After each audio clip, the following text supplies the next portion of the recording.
Assalamualaikum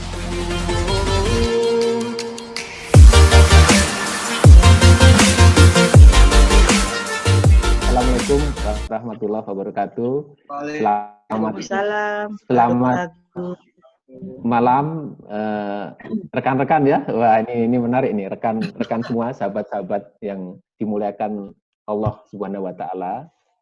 Kali ini agak berbeda karena LLC ini saya juga baru pertama kali, Pak Unggul, rekan Unggul. Jadi biasanya di icon ya, dari moderator. Ini agak, maaf kalau nanti agak dikit gitu ya. Sama-sama. Ya, jadi rekan nanti kita bincang-bincang santai, Bapak Ibu sekalian, rekan-rekan sekalian, sahabat-sahabatku yang terkasih.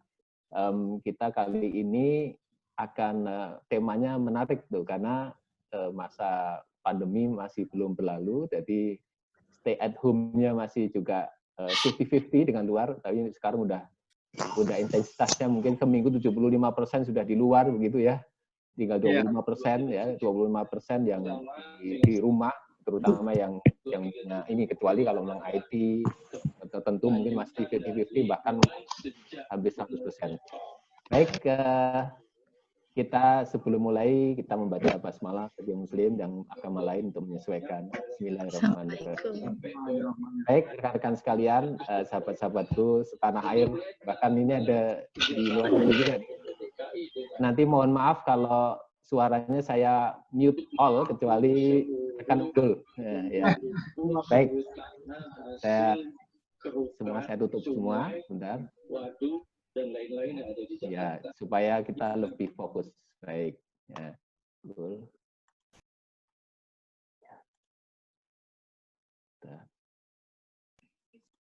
Sorry. Oke, Pak rekan Unggul, ini sudah kita berdua ya, serasa berdua ini. Mangga, mungkin barangkali bisa cerita sedikit tentang rekan Unggul ya. Ini mestinya senior saya nih kalau lihat ininya ya dari sisi juga. Mungkin dari asal dari mana, kemudian rekan Unggul untuk mengisahkan sekelumit perjalanan kisah sampai sekarang ini. Ya, silahkan. Ya. Terima kasih rekan Agus, Dr. Agus, kawan-kawan semua. Saya kebetulan ini adalah teman dari rekan Edi. Jadi dulu teman kuliah, bahkan kita ini satu kos, satu kamar. Salah, luar biasa. Ya, jadi kalau pagi-pagi saya lihat dia tuh sholat subuh, itu tenang sekali, itu sampai sekarang nggak pernah lupa itu. Iya. Seperti itu. Jadi, waktu di luar negeri, di Inggris, di Birmingham, atau di kuliah di sini, di Indonesia? Nah, waktu itu kita ketemunya waktu kuliah di Inggris, tetapi bukan di Birmingham, di Huddersfield. Jadi pada saat di S1-nya. Oh, Masya Allah. Jadi satu yayasan dengan Habibie Center ya, Habibie ya? Atau nah, itu beda. Jadi kalau rekan Edi ikut Habibie Center itu karena dia ikut jalur lain. Nah, bersama-sama itu di periode sebelumnya. Jadi waktu masih di S1 mengambil teknik mesin. Kalau rekan Unggul mengambil apa dulu waktu kisahnya itu dimulai? Ya, teknik mesin bagian product design and development. Nah, jadi luar biasa. Desain ini ternyata begitu dipelajari dari sisi mechanical engineering, ternyata bisa diterapkan ke berbagai macam bidang yang lain, misalnya manajemen atau strategi begitu. Oh, ya. Alhamdulillah. Ya. Siap, Mbak. Mangga, kalau mau sharing-sharing ini kayaknya menarik nih. Pengetahuan karena banyak bahasa Jepangnya, saya nggak paham ini. Apa enggak? Jadi ya, gue tentang kedisiplinan ya. Mangga, nanti diteruskan. Kalau lihat dari judulnya ini 5S Home Family. Iya. Ada perjalanan karir juga saya akan sampaikan kenapa kok topik-topik yang seperti TQM, 5S ini kental dalam kehidupan saya. Nanti bisa kelihatan dari situ. Nah, tujuan dari topik ini disampaikan kepada kita semua di sini itu sharing saja, bukan berarti saya yang paling pandai atau paling ahli, enggak, tapi karena memang dalam hidup saya ini saya mempelajari TQM, 5S, yang notabene itu campuran antara budaya Jepang dengan budaya Amerika, karena 5S itu kan cabangnya dari TQM di Amerika. Tapi pada saat Jepang kalah perang, itu belajar dari Amerika. Sehingga originalnya itu konsep-konsep TQM itu berasal dari Amerika. Tetapi kemudian dipelajari oleh Jepang untuk memajukan negaranya setelah Perang Dunia begitu. Jadi mereka bisa ikut maju gitu, luar biasa. Dan benarnya apa yang mereka lakukan supaya bisa menjadi bangsa yang luar biasa, maju kan, termasuk negara maju sekarang kan. Padahal kena bom di Hiroshima dan sebagainya itu betul dari nol gitu, malah mungkin minus gitu. Jadi bangsa yang luar biasa karena ada budaya-budaya tertentu. Nah, jadi saya merasa kenapa tidak orang Indonesia disampaikan belajar ke negeri Cina, ya ke negeri Jepang sama aja gitu. Toh juga mereka pernah di Indonesia, menjajah Indonesia, kedekatan hubungan budaya itu pasti ada gitu. Nah, jadi beranjak dari situ kita akan sharing aja. Jadi mungkin rekan-rekan nanti ingin menyampaikan opininya itu dipersilakan. Karena saya lebih senang kalau ini sifatnya adalah sharing begitu. Siap. Enggak. Mulai saja. Pak, rekan unggul kayak model-model Sunda begitu ya? Atau iya, kebetulan gini. Sebetulnya kan ini udah nggak ada rambutnya ini. MBA ya? Nah, jadi kebetulan kemarin itu diajak oleh ada rekan lain, sama-sama dari Huddersfield itu, membawakan materi webinar itu tentang experiential leadership. Nah, kita berada di tempat yang saling berjauhan, dia ada di Jakarta, lalu rekannya ada di mana, sampai peserta ada yang dari Papua dan sebagainya. Jadi untuk menyamakan persepsi kita pakai topi ini. Identitasnya bisa lain. Sekarang gitu, ya why not? Kalau sekarang aktivitas sehari-hari apa ini rekan unggul? Ya, saya ini sebetulnya dulu itu aktif di industri, jadi dari industri manufaktur, heavy engineering, industri sepeda motor. Kebetulan sudah pensiun gitu. Alhamdulillah, ya. Pensiun ini saya mendirikan satu organisasi yang namanya QMI, Manajemen Intelijen, di mana saya mempunyai passion, ingin mengamalkan ilmu-ilmu yang bermanfaat bagi yang memang memerlukan. Jadi sharing-sharing seperti itu gitu. Nah, belakangnya ada agak serem, ada intelijennya. Ini gimana kisahnya ini? Iya, jadi QMI, Quality Management Intelligence. Jadi manajemen pintar begitu, berkualitas.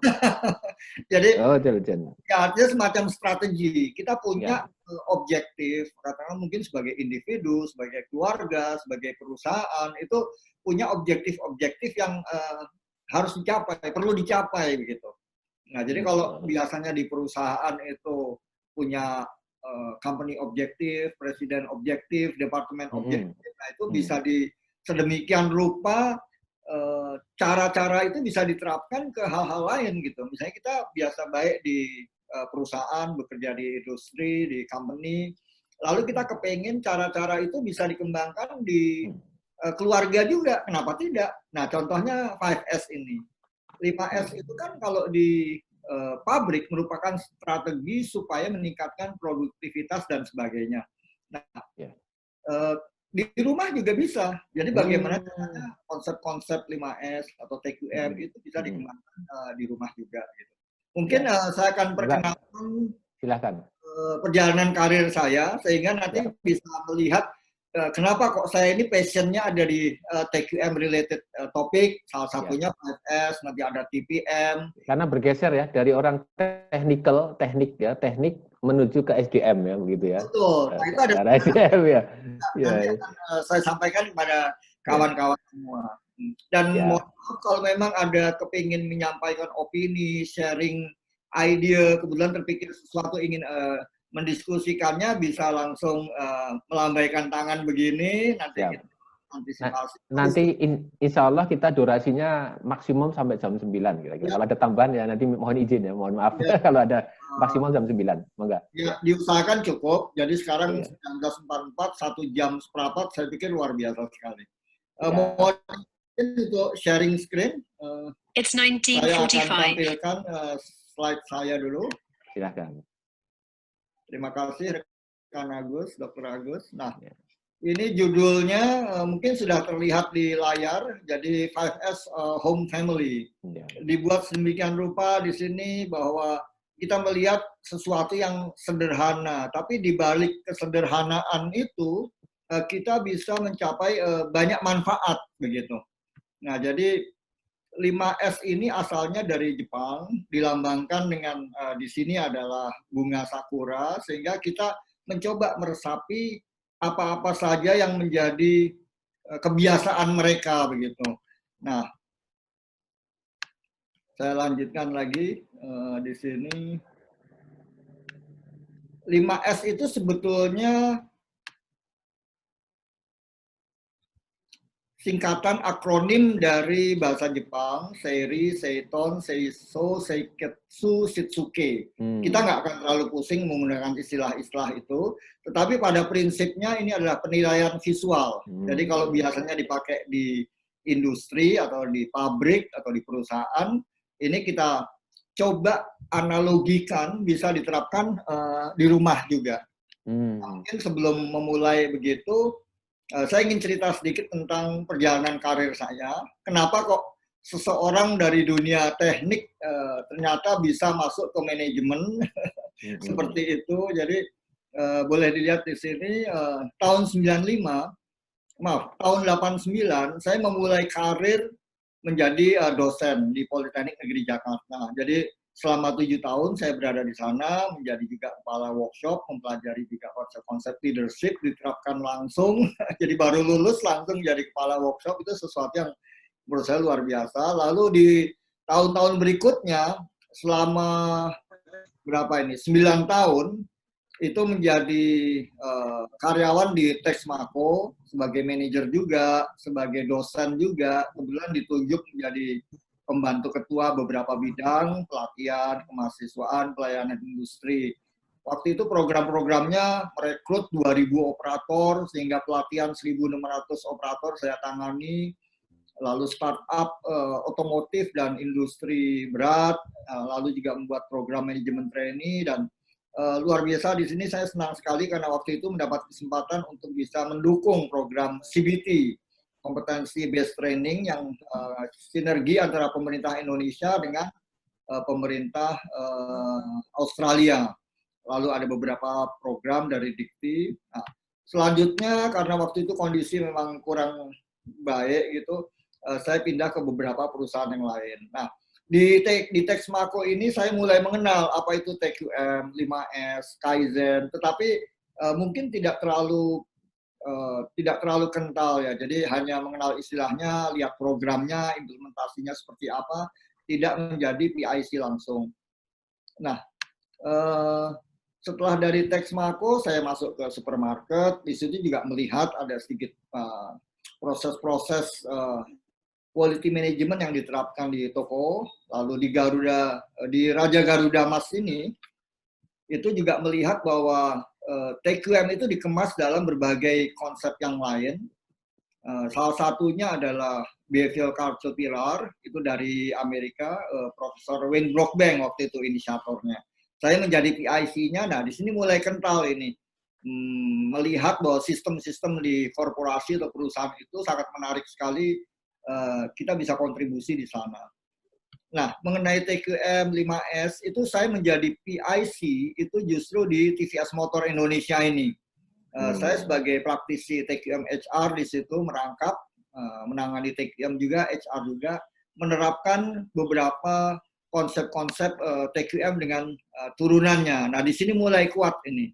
Ini kalau dilihat tahunnya sekitar 12-13 tahun, jadi luar biasa sekali, ini pengalaman sangat berharga sekali mempelajari topik-topik yang sifatnya terkait ke TQM dan sebagainya. Lalu sekarang saya di perusahaan sendiri, suatu CV, jadi bukan berarti ini CV sesuatu yang besar gitu, enggak, baru mulai saja gitu. Nah, saya ingin mengamalkan pengetahuan yang bermanfaat dengan konteks sharing dan kolaborasi.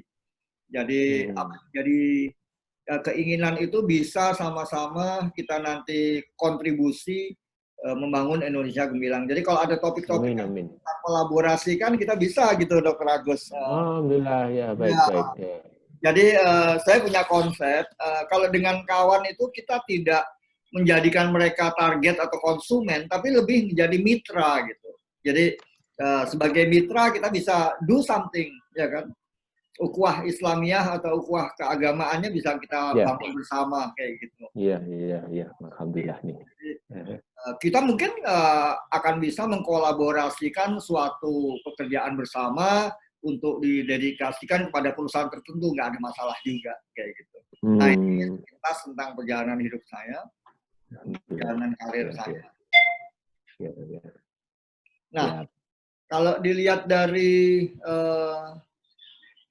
budaya Jepangnya, itu kita terkait dengan Kaizen, Omotenashi, Bushido. Ini adalah bagaimana orang Jepang itu menerapkan budaya-budaya mereka dalam kehidupan sehari-hari. Jadi kalau kita lihat bahwa Kaizen itu artinya adalah continual improvement atau perbaikan yang berkesinambungan, jadi kita bisa juga menerapkannya. Jadi saya lihat itu bukan berarti didominasi bahwa itu adalah hak milik orang Jepang. Ya siapapun di dunia ini boleh-boleh aja untuk membicarakan soal Kaizen, bukan begitu rekan-rekan semua, rekan Agus. Iya. Jadi Kaizen artinya adalah continual improvement, lalu Omotenashi itu memberikan yang terbaik dengan ikhlas. Nah, terminologi ini luar biasa sekali ini, walaupun konteksnya Jepang, tapi kita sebagai umat beragama itu selalu dituntut untuk bisa ikhlas, begitu kan? Iya. Jadi bangsa Jepang yang notabene tidak mengenal Tuhan, menyembah matahari, mereka juga menerapkan hal yang sama, begitu. Apalagi yang memang mempunyai background, punya agama tertentu, begitu. Jadi memberikan yang terbaik dengan ikhlas, kalau kita renungkan itu berat sekali. Kita selalu ada pamrih kan? Iya. Hindar dari pamrih-pamrih itu. Jadi kita belajarlah dari mereka. Nah, Bushido itu saya kenal waktu saya masih kecil dulu. Itu mempelajari karate. Jadi semangat Bushido itu dipelajari dalam bagaimana kita melatih jurus-jurus karate itu.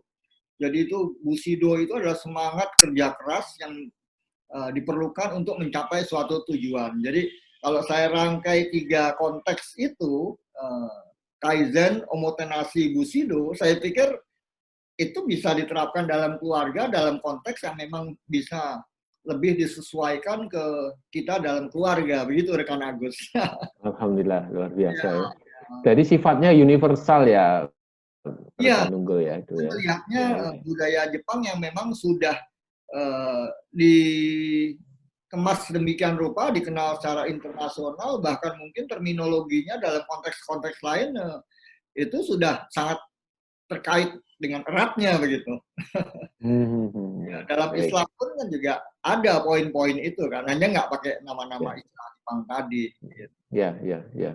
Yang luar biasanya kental banget ya kalau punya ini ya, punya semacam karakter gitu, terus dibikin edukasi dari kecil sampai dewasa begitu dan konsisten, itu yang hebatnya.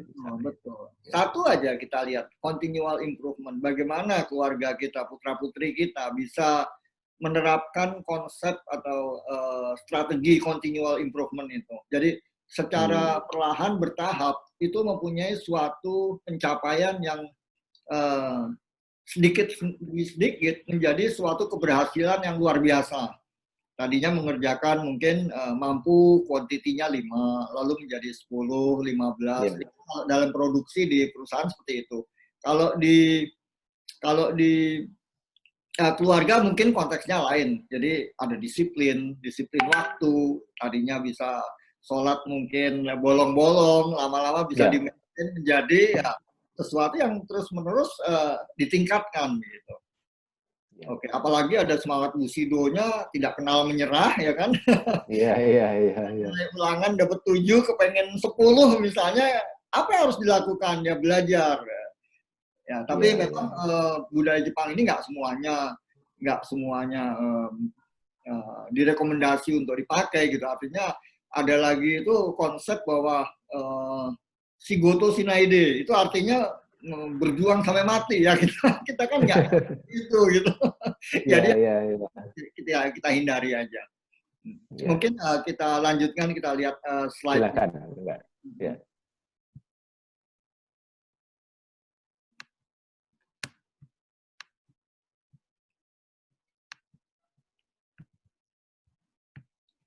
Saya slide share.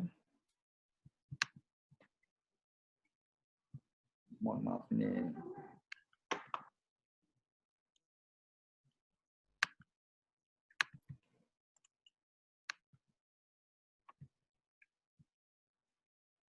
Nah, untuk 5S Home Family ini, itu kita kepengen mengkaitkannya dengan di dalam badan yang sehat, ada jiwa yang sehat. Di dalam rumah yang rapi, itu ada ketenangan dan menghindari bagaimana kita bingung mencari barang misalnya. Jadi dengan semuanya bisa diperoleh secara mudah, kita bisa menemukan apa yang kita cari dengan gampang, itu akan sangat berpengaruh sekali. Nah, kita kembali dulu ke apa yang dilakukan di pabrik. Jadi di pabrik itu kita mengenal istilah PDCA dan SDCA. PDCA ini Plan, Do, Check, and Action. Jadi kita merencanakan sesuatu yang memang menjadi masalah saat itu. Katakanlah bagaimana suatu workshop atau suatu warehouse mungkin bisa lebih produktif. Jadi warehouse yang barang-barangnya bertumpuk, mencari sesuatu tidak ketemu, komponen tertentu tercampur dengan komponen yang lain. Nah, itu adalah suatu problem yang diatasi. Kita membuat perencanaan PDCA sehingga problem itu akan tereliminasi. Kalau problem sudah tereliminasi, terdapat suatu pencapaian tertentu, maka itu kita jadikan standar. Jadi selalu begitu, ada problem yang diatasi, ketemu solusinya, kita jadikan suatu standar. Terus-menerus begitu. Sudah menjadi standar yang baik, kita ingin tingkatkan lagi, jadi dari standar itu kita cari data-data tertentu yang ingin kita tambah, sehingga nanti akan mendapatkan satu bayangan bahwa bisa ditingkatkan ke level selanjutnya. Jadi PDCA, SDCA, PDCA, SDCA, dan seterusnya. Semua kuantitatif kita bisa lihat, dari kuantitatif bisa dilihat juga menjadi, dikonversikan menjadi kuantitatif, kualitatif. Nah, kalau itu dilakukan di pabrik, sementara kalau di rumah, kita terbiasa dengan 5S yang artinya senyum, sapa, salam, sopan, santun. Kenapa tidak? Kita sekarang mempelajari 5S yang memang konteksnya dari budaya Jepang tadi, cuman dalam budaya Indonesia, kita terjemahkan dalam bahasa Indonesia menjadi ringkas, rapi, resik, rawat, dan rajin. Jadi 5S itu yang dalam bahasa Jepang tadi, itu kalau di bahasa Indonesia kan artinya ringkas, rapi, resik, rawat, dan rajin. Terpenting di sini adalah ringkas dan rapi. Jadi sebelum kita menuju ke resik, rawat, dan rajin, kita bisa mengutamakan ringkas dan rapi. Jadi ringkas dan rapi ini betul-betul akan bisa memberikan peluang agar kita bisa lebih produktif, kita bisa lebih santai dalam bekerja, tidak kesulitan melakukan pekerjaan, karena semuanya ringkas dan rapi. Nanti ada kritiknya di situ. Mungkin sampai di sini, kalau ada rekan-rekan yang ingin menyampaikan sesuatu, dipersilahkan. Jadi kita sharing dulu gitu. Kita diskusi. Jadi semangat ringkas rapi tadi itu yang sebagai untuk pintu masuk yang lain ya. Betul. Iya. Ini nggak mudah memang. Kita biasanya berantakan tuh. gitu. Ya. Silakan kalau ada yang sharing-sharing, silakan. Ya. Ya, mungkin rekan-rekan semua kalau juga ada nih menyampaikan apa yang ada di pikirannya sekarang, dipersilahkan, karena nggak kepengen ini menjadi sesuatu yang monoton sehingga hanya saya saja yang bicara gitu. Jadi kalau memang ada yang mau di-sharing, kita bisa diskusikan. Betul. Jadi ada interaksi. Ada Pak dari Maluku Utara. Ini Bu Najem, silakan Bu Najem. Ya. Alhamdulillah luar biasa nih. Maluku Utara Pak. Selamat perkenalan Pak Unggul. Ya, ya. Nah, Ya. Bang Unggul, atau rekan Unggul, Ya, makasih Bapak. Saya mungkin dan nampakkan muka karena baru pulang dari asesmen kebetulan Pak. Saya selain bidik suara, saya juga asesor JPT Pratama, ya kebetulan di Kota Ternate, jadi saya nggak munculkan muka dulu. Yang ingin saya tanyakan rekan Unggul, ini kata-kata ringkas tapi rapi. Saya orangnya kok kalau ribet begitu. Sesuatu itu banyak kemana-mana. Saya pasti suka ditegur sama suami. Kalau sesuatu itu kayak tidak bisa ringkas, pokoknya macam-macam deh. Mesti bawa ini, bawa itu, mau kemana. Sepertinya saya tuh ribet orangnya. Jadi terlalu banyak yang diperhatikan, sekali harinya waktu saya itu kayak terbuang begitu. Itu pertama. Yang kedua, sesuatu itu, barang itu semua saya kayak hamburkan begitu. Jadi suami suka menegur. Kalau mau menaruh sesuatu, itu dirapikan yang rapi. Iya, kalau pas mau berangkat, umpamanya pas mau ke Jakarta, entah kemana, itu saya rapikan dulu, Pak. Tapi begitu pulang, hancur berantakan lagi tuh kamar. Saya nggak tahu, Pak, gimana kira-kira supaya ringkas rapi ini bisa dalam hidup saya. Karena saya kayaknya, prinsip saya itu, Pak, ingin menemukan sesuatu mesti dengan cepat. Tidak bisa lama-lama begitu. Jadi kalau barangnya itu berhamburan, kan cepat saya temukan. Tapi kalau saya rapikan, sulit saya temukan. Terima kasih. Iya, oke, luar biasa. Saya mencoba mengulas apa yang Ibu sampaikan ini, bukan berarti saya lebih ahli, saya hanya pengen cerita aja, itu persis sama terjadi di pabrik sepeda motor. Jadi ringkas dan rapi itu, nomor satu itu tidak ada barang yang tidak diperlukan. Jadi kalau kita misalnya melihat ada suatu barang yang tidak diperlukan, kenapa harus ada di situ gitu? Nah, jadi apa yang kita lihat itu sebaiknya adalah semua barang yang diperlukan. Jadi apa yang ada di dalam ruang tamu, di dalam kamar, di dalam ruang makan, atau di tempat-tempat lain, itu adalah barang-barang yang diperlukan saja. Nah, kita bisa mengulasnya. Misalnya ada beberapa baju tergantung di sudut. Yang kita perlukan kan tidak 3 atau 4, tapi cukup 1. Nah, kita usahakan selalu bahwa yang kelihatan itu hanya 1 saja, gitu. Demikian juga di ruang makan. Di ruang makan itu banyak sekali barang-barang yang sebetulnya kalau dipilah-pilah, ada barang-barang di dapur, ada barang-barang di ruang makan. Mana yang memang harus berada di dapur, ya kita taruh di dapur. Yang di ruang makan ya hanya sebatas yang kita pakai untuk terkait makan begitu. Di pabrik juga begitu, Bu, asalnya. Bahwa terlalu banyak barang ditumpuk di suatu tempat, di mana semua itu belum tentu terpakai gitu. Jadi sedemikian rupa dicari satu inisiatif supaya yang ada di tempat kerja itu adalah hanya barang-barang yang diperlukan saat itu. Jadi suatu saat mungkin memerlukan barang lain, tapi itu urusan yang lain lagi. Nah, kalau sekarang kita ingin mengerjakan suatu hal, katakanlah kita ingin merakit suatu bagian mesin, maka semua barang yang ada di lokasi saat itu hanya barang-barang terkait dengan perakitan mesin tadi, yang perakitan roda dan sebagainya tidak ada. Jadi memang diusahakan supaya yang diperlukan itu hanya yang diperlukan. Kira-kira menjawab pertanyaan Ibu nggak itu dulu gitu. Nanti kita mungkin beranjak dengan bagaimana menilainya, ada tahapan dari skor 1 sampai 6, itu akan lebih jelas. Untuk sementara seperti itu. Kira-kira mungkin Ibu mau menambahkan? Ya, makasih Pak. Ya, sudah bisa paham maksudnya. Ya. Nanti selanjutnya saya bisa. Ya, baik. Maka disambung lagi. Ya, silakan. Ada 1-2 rekan yang lain dipersilahkan. Ya.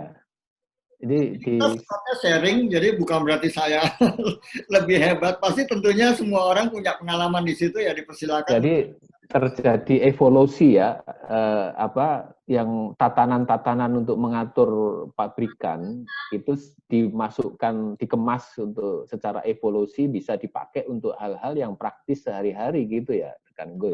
Betul. Nah, ya, ini luar biasa. Iya, betul. Apa yang terpikir di saya ini, apa yang sifatnya menjadi strategi-strategi yang diterapkan di manajemen, itu bisa dikemas ke bentuk-bentuk lain, terutama dalam keluarga. Iya, alhamdulillah. Silakan kalau ada Dokter Rina nih yang kayaknya sebelahnya Lu Barto, silakan kalau membuka sharing-sharingnya, Dokter. Ya, silakan ringkas rapi, resik, rawat, rajin. Saya pikir kaitannya dengan dunia kesehatan itu erat sekali, terutama dalam pandemi ini. Jadi, ya baik. Assalamualaikum warahmatullahi wabarakatuh.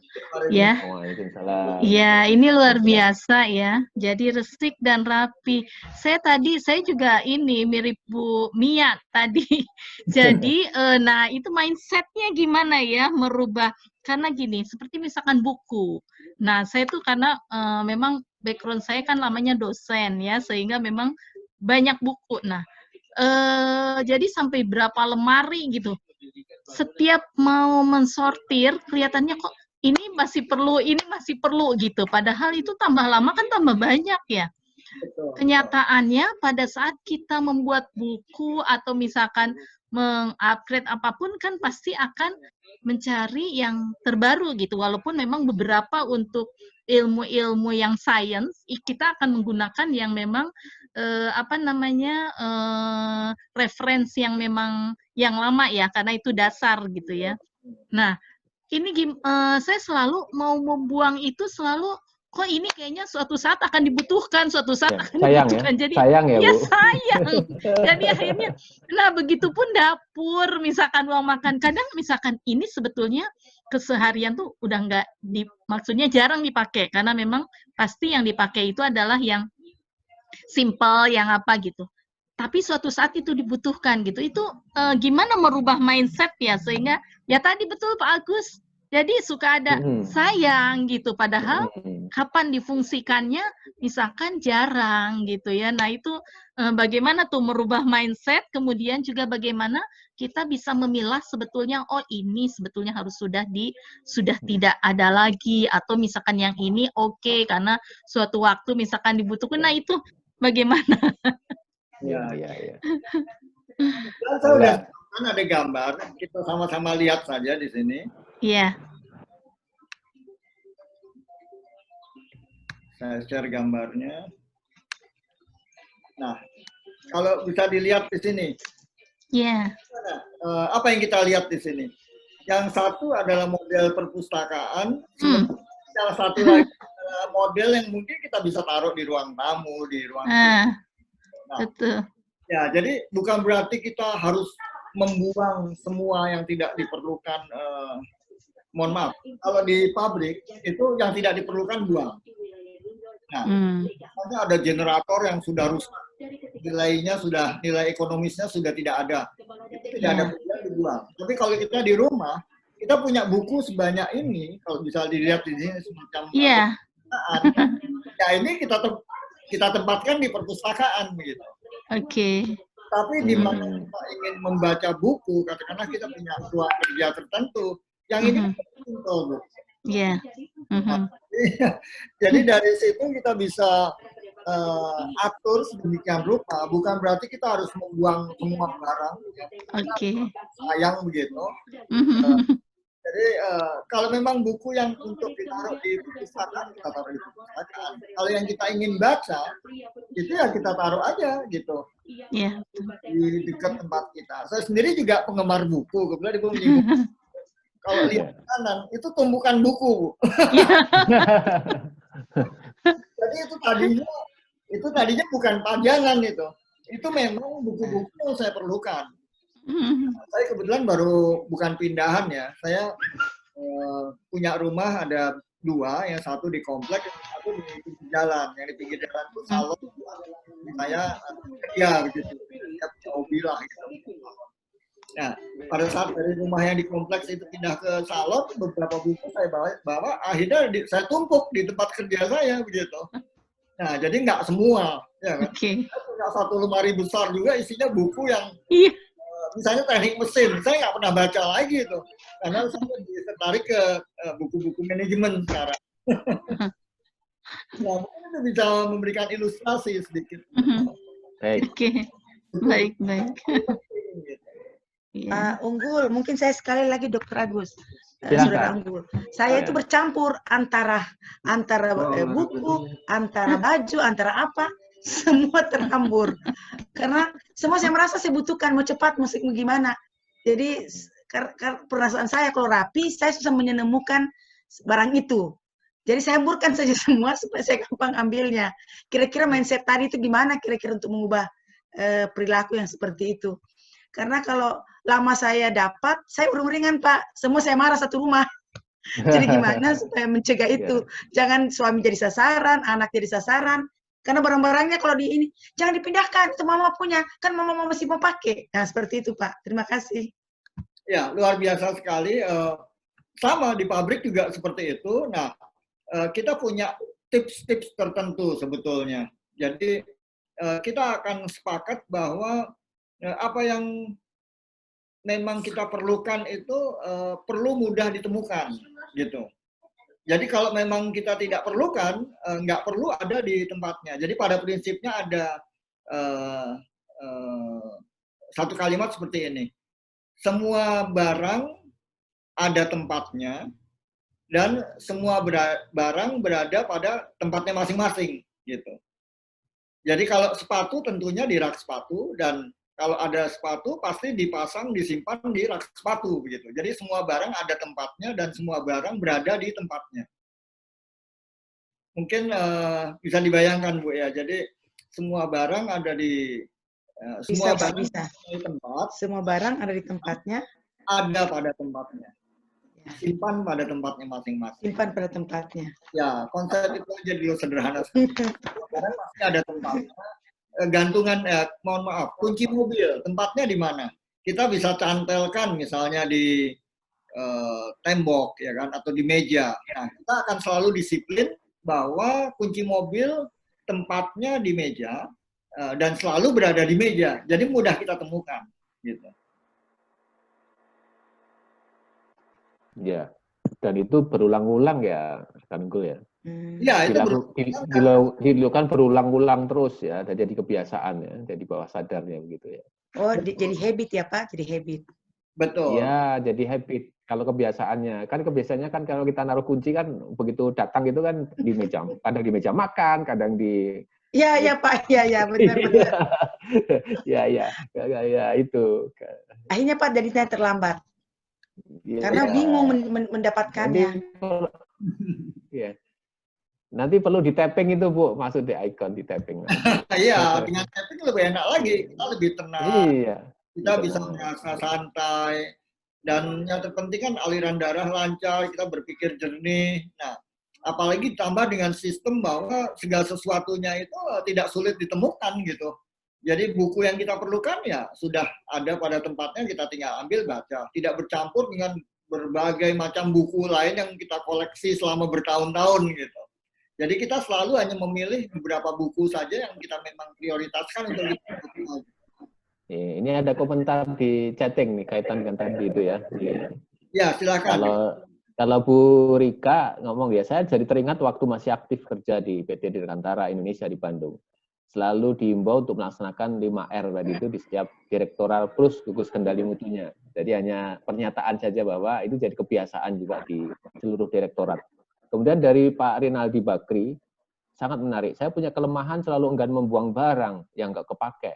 Alasan sayang, gitu. Seperti tadi ya, sayang. Nah ini jadi problem, barang numpuk. Ya, bagaimana solusinya? Tadi sudah kejawab ya kayaknya ya. Tapi kalau mau ditambahkan silahkan rekan Nunggul.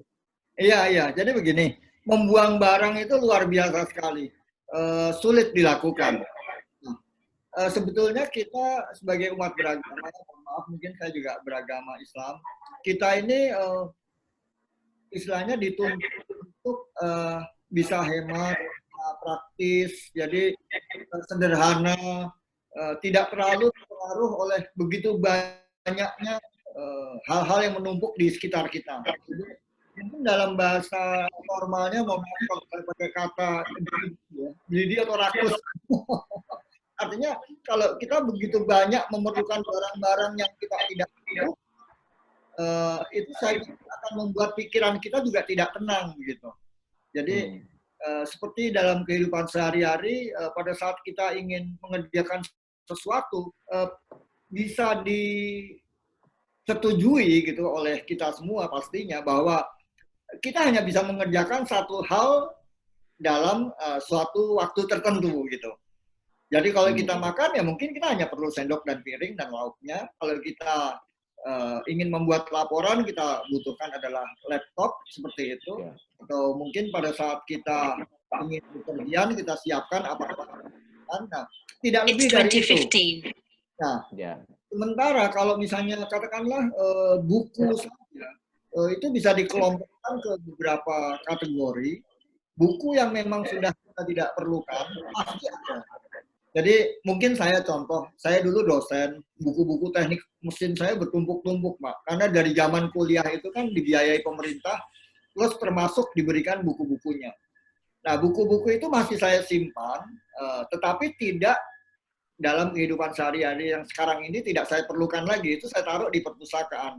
Nah, saya berpikir untuk buku itu agar kita bisa sampaikan saja kepada orang lain yang memerlukan, mungkin saya akan hibahkan ke perpustakaan ya, di suatu kampus yang punya program studi teknik mesin, kelihatannya lebih pas gitu daripada saya simpan dan tidak ada manfaatnya untuk saya. Kita bisa pilah-pilah kategori barang-barang kita, apa yang memang kita butuhkan saat ini, itu yang betul-betul kita alokasikan berada di tempatnya.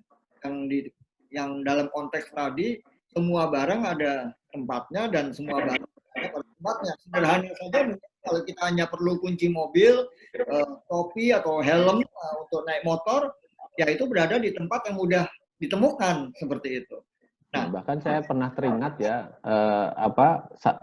pernah ada survei ya, kalau tidak salah itu ya, rumah itu dihuni hanya onggokan sampah saja, ini hampir 70 atau 80% gitu. Itu pernah dengar ya, benar ya? Itu kan ya, 70%, 80% sampah saja, onggokan sampah sebenarnya di rumah itu. Iya. Sangat, ya kalau disebut Bu Yadvi itu jadi kaum emanan. Iya, betul. Kayak kaum emanan. Ya, ada di chatting ya. Iya. Gimana? Setuju sekali itu. Mungkin rekan-rekan yang lain ada yang ingin menyampaikan sesuatu? Iya. Tentang bagaimana kita bisa...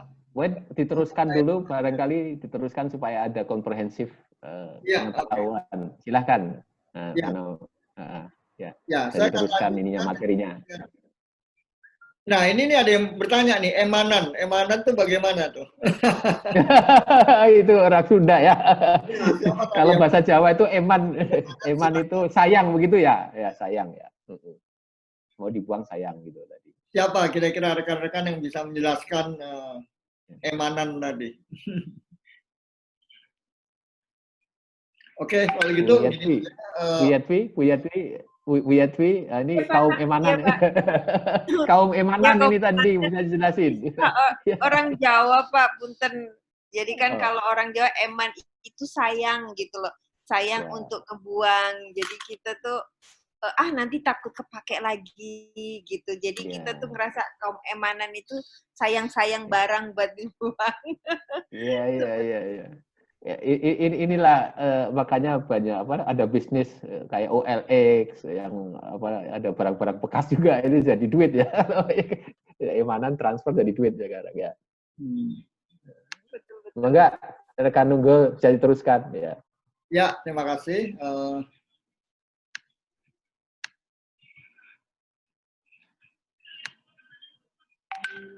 Saya ambil slide-nya dulu.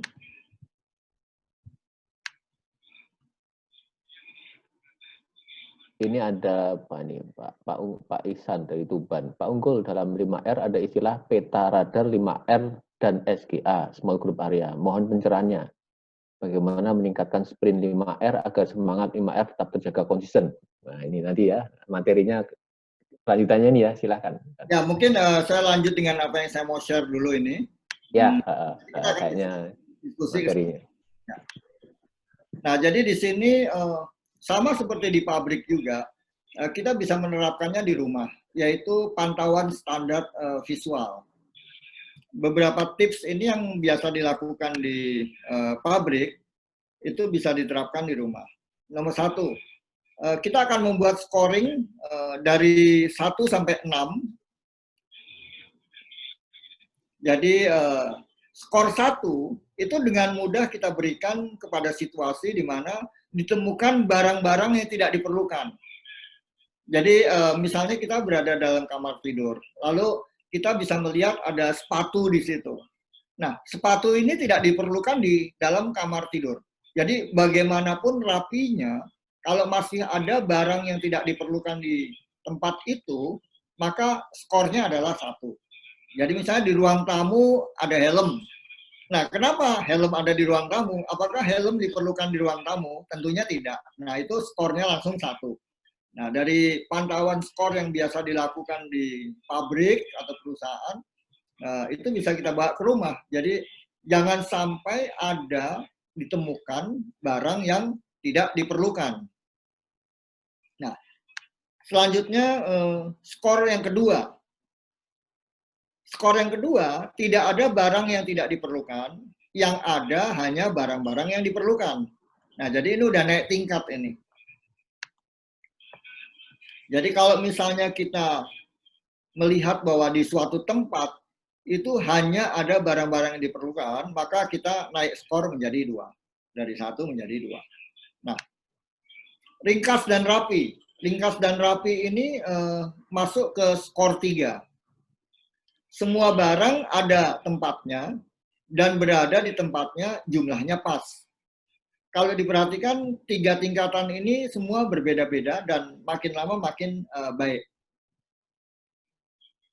Ringkas dan rapi ini menjadi fondasi dari 5R. Jadi 2R menjadi fondasi dari 5R, di mana 2R-nya adalah ringkas dan rapi, 5R-nya ringkas, rapi, resik, rawat, dan rajin. Selanjutnya di bintang 4, bersih, cemerlang, bersih, mengkilap. Kalau semua sudah ringkas dan rapi, hanya ada barang-barang yang diperlukan saja di situ, maka kita ingin meningkatkan visualnya supaya lebih bagus. Bagaimana? Kalau mungkin di rumah temboknya udah begitu lama, bisa dicat ulang sehingga lebih terlihat mengkilap, jadi lebih terang. Atau mungkin lemari es kita lap sedemikian rupa sehingga tidak ada kotoran di situ. Nah, ini skor untuk bintang 4. Lalu selanjutnya, poin berikutnya itu bintang 5, itu best in class. Jadi kita mengacu kepada kriteria kesehatan, keselamatan, dan keamanan. Kalau kita dalam suatu ruangan, sudah di ruangan itu semua barang yang diperlukan saja yang ada, tetapi kita bisa melihat bahwa apakah sudah aman gitu, apakah stop kontak listrik, kabel-kabel, itu memang sudah diatur tidak hanya rapi, tetapi juga mengikuti kaidah keselamatan, artinya tidak akan menimbulkan bahaya bagi orang yang ada di sekitarnya. Mungkin ada kabel yang terbuka atau terlalu bertumpuk-tumpuk, nah ini kita bersihkan, kita rapikan. Jadi sudah berada di tempatnya pun masih bisa ditingkatkan menjadi 5 bintang 5 ini, yaitu yang terbaik di kelasnya, mengacu ke keamanan, keselamatan, dan kesehatan. Lalu selanjutnya nomor 6, nyaman dan asri. Nah, nyaman dan asri ini definisi kita sendiri, kita kepingin yang nyaman dan asri itu seperti apa. Kalau tadi saya merasa nyaman, ada buku-buku tertentu yang berada di samping saya, mudah ditemukan, saya merasa nyaman gitu. Nah, itu saya beri poin bintang 6 untuk diri saya sendiri. Dan ini saya sampaikan nanti ke keluarga, istri, dan anak bahwa ya nyaman dan asri menurut saya begitu. Kita tidak terlalu banyak memerlukan barang-barang yang begitu banyak gitu. Kita cukup beberapa yang kita perlukan saja dan itu kita taruh di tempatnya sehingga bisa kita pergunakan dengan efektif. Ya mungkin mohon maaf teorinya seperti itu. Mungkin ada komentar lagi dari teman-teman. Dipersilahkan. Baik, silahkan dari rekan-rekan. Ada Pak Maulana Ihsan nih. Silahkan Pak Maulana yang nampak ya, ini. Jadi mungkin kita bisa sharing.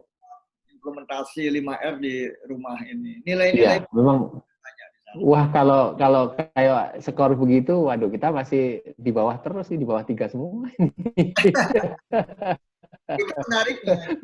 Wah, berarti benar ya rekan unggul ya. Jadi apa namanya adanya stay at home itu ada terjadi perubahan ya dengan ilmu ini kan berarti ada bisa jadi semacam rekreasi baru untuk mengatur ya rumah-rumah, atau bahasa sekarang kerennya itu staycation ya, staycation. Jadi ada staycation tadinya namanya staycation. Jadi dengan senang kita bisa merapikan bareng-bareng satu keluarga begitu ya, kan Unggul ya. Apalagi anak-anak masih belum sekolah gitu ya. Ya. Luar biasa ini ya. Nah, ini ada caranya nih. Bagaimana caranya apa tuh? Ya, untuk berbenah, rekan Unggul ya. Gimana caranya berbenah? PR-nya banyak nih gitu. Ya di scoring barangkali ya, seperti tadi itu ya. Ya, dia ada yang bertanya nih di chatroom itu. Bagaimana caranya supaya semangat untuk bebenah? PR-nya banyak. Kita bisa membuat jadwal aja. Kalau di pabrik itu tiap pagi nomor 1 kita lihat.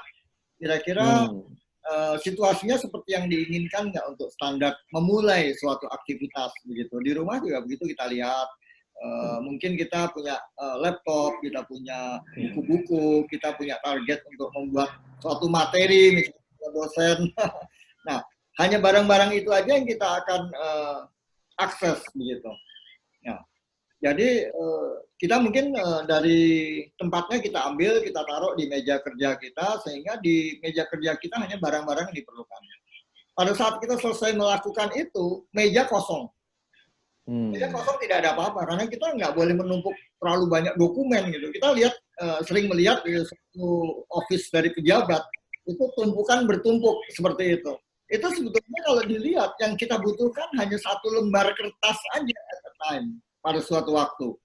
Jadi tidak terlalu, jadi tumpukan dokumen yang sebanyak itu, saya pikir tidak harus berada di situ pada saat itu, gitu. Ini kebetulan saya tahu persis dari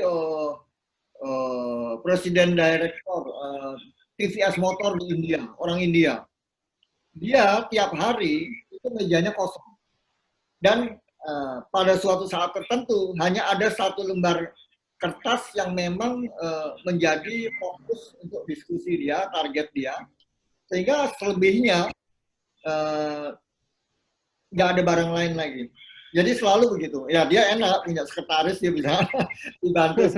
Tapi saya pikir itu praktis yang bisa menjadi contoh kita. Karena kita sebagai manusia nggak akan bisa memerlukan barang sebanyak apapun. Paling hanya 1 lembar proposal yang harus ditandatangani atau mungkin informasi tertentu yang memang menjadi agenda hari itu. Kira-kira seperti itu. Baik. Ada lagi yang pengen sharing? Pak Maulana ini sudah terbuka nih suaranya. Silahkan Pak. Baik. Terima kasih Maulana atas waktunya. Saya setuju dengan Pak Unggul bahwa memang kalau di pabrik, kebetulan dulu saya kerja mengadop ke ISO 14.000, 18.000, sehingga sistem itu betul-betul diterapkan. Dan kita diaudit. Mau nggak mau, kita semua gerak. Jadi artinya situasi lingkungan itu memang memaksa kita untuk melakukan itu semua. Nah, tapi kalau di rumah, kadang-kadang sulit karena kita terdiri dari anggota keluarga. Ya. Tapi alhamdulillah kemarin setelah kita stay at home, anak-anak berinisiatif melakukan bedah gudang, bedah barang. Jadi akhirnya kita melakukan sama-sama menyingkirkan barang-barang yang tidak perlu. Jadi itu memang itu bisa terlaksana atas kesepakatan anggota keluarga di rumah. Alhamdulillah, itu bisa. Alhamdulillah, sudah saya laksanakan. Ya. Itu aja mungkin sharingnya, Pak. Terima kasih. Ya, apa yang disampaikan oleh Pak Maulana tadi itu luar biasa sekali. Karena dari satu budaya tertentu yang memang sudah kita biasakan, kita bicarakan di rumah, muncul nilai-nilai perilaku yang lain gitu. Untuk bisa ringkas rapi butuh disiplin. Untuk disiplin butuh kesadaran untuk bisa menjadi lebih baik dari waktu ke waktu. Memahami apa yang ingin menjadi target dalam prioritas sehari-hari. kalau kita kepengen kuliah, ya mungkin hanya barang-barang yang diperlukan untuk kuliah yang kita perlukan. Mainan semua ditaruh di tempatnya, di gudang atau di perpustakaan. Bukan begitu Pak Maulana ya? Iya, betul, betul. Nah, jadi dari ringkas dan rapi saja, turunan nilai-nilai perilaku itu banyak sekali. Belum lagi nanti yang berat-berat seperti ikhlas, sabar, ya kan? Lalu mungkin It's 2030. pasrah, itu akan berkembang dengan sendirinya. Tadi ada di chat room ada Bu Reni ini, kira-kira bisa menyampaikan concernnya. Bu Reni, dipersilakan. Ya. Silakan Bu Reni, buka. Ya, ya, ini sangat menarik sekali nih, karena terus terang, waduh, kalau ngelihat barang di rumah rasanya bingung juga, mau mulai dari mana Pak? Berantakan sekali, barang-barang belum sempat dipilah-pilah. Nah, kira-kira supaya hidup nyaman, itu bagian mana saja yang menjadi prioritas ya Pak? Karena maklum nggak ada orang yang bantuin kayak Pak Maulana kan ada pasukannya. Di sini nggak ada pasukannya Pak. Jadi untuk prioritas kira-kira bagian mana dulu nih? Apakah kamar, apakah ruang tamu, apa? Iya. Karena kan kita masih kerja juga dari rumah, jadi artinya kalau dikatakan waktu, kita sama aja, saya sama aja, artinya jadi jam 8 sampai setengah 5 tuh urusannya udah pekerjaan. Jadi punya waktunya kan setelah itu. Jadi saya pikir harus ada prioritas nih untuk membenahi atau memilah-milah yang barang-barang yang tadi yang ini mungkin masih akan suatu saat akan digunakan. Terus banyak sekali buku-buku juga belum saya beres-beres jadinya. Karena memang habis benerin rumah juga kemarin. Jadi bebenahnya PR. Kira-kira apa Pak yang artinya untuk ke jiwa ya? Artinya saya tahu sih kalau rumahnya bersih, rapi pasti ke jiwa jadi nyaman ya. Nyaman, merasa energi kayaknya banyak gitu. Cuma untuk memulai membenahinya itu dari bagian mana Pak? Artinya adakah ruangan-ruangan tertentu yang harus didahulukan pembenahannya? Pembenahan artinya untuk memberesi barang-barang yang tidak digunakan atau apanya. Gitu Pak. Ada petunjuknya Kak Pak? Ya, sebetulnya ada aja. Cuman kalau di pabrik memang situasinya kompleks. Kalau di rumah kan lebih simpel gitu. Jadi kalau saya lihat di sini prioritas itu bisa kita pilih. Nah, kalau memang tidak ada background data atau analisa yang pas, ya kita secara instinktif aja. Oh, kita sering nonton TV di ruang tamu. Nah, kita mulai dari situ aja dulu. Nah, nanti kalau situ udah bagus, kita bergerak. Jadi saya pikir tidak harus menjadi suatu yang sulit. Kita pilih yang mana, kita ambil satu aja. Kita lakukan sesuatu di tempat yang memang kita paling sering di situ gitu. Nah, kalau kita sudah merasa nyaman, kita mulai ke tempat lain. Jadi pernah ada satu kejadian di rumah itu, di garasi itu terlalu begitu banyaknya sepatu bertumpuk.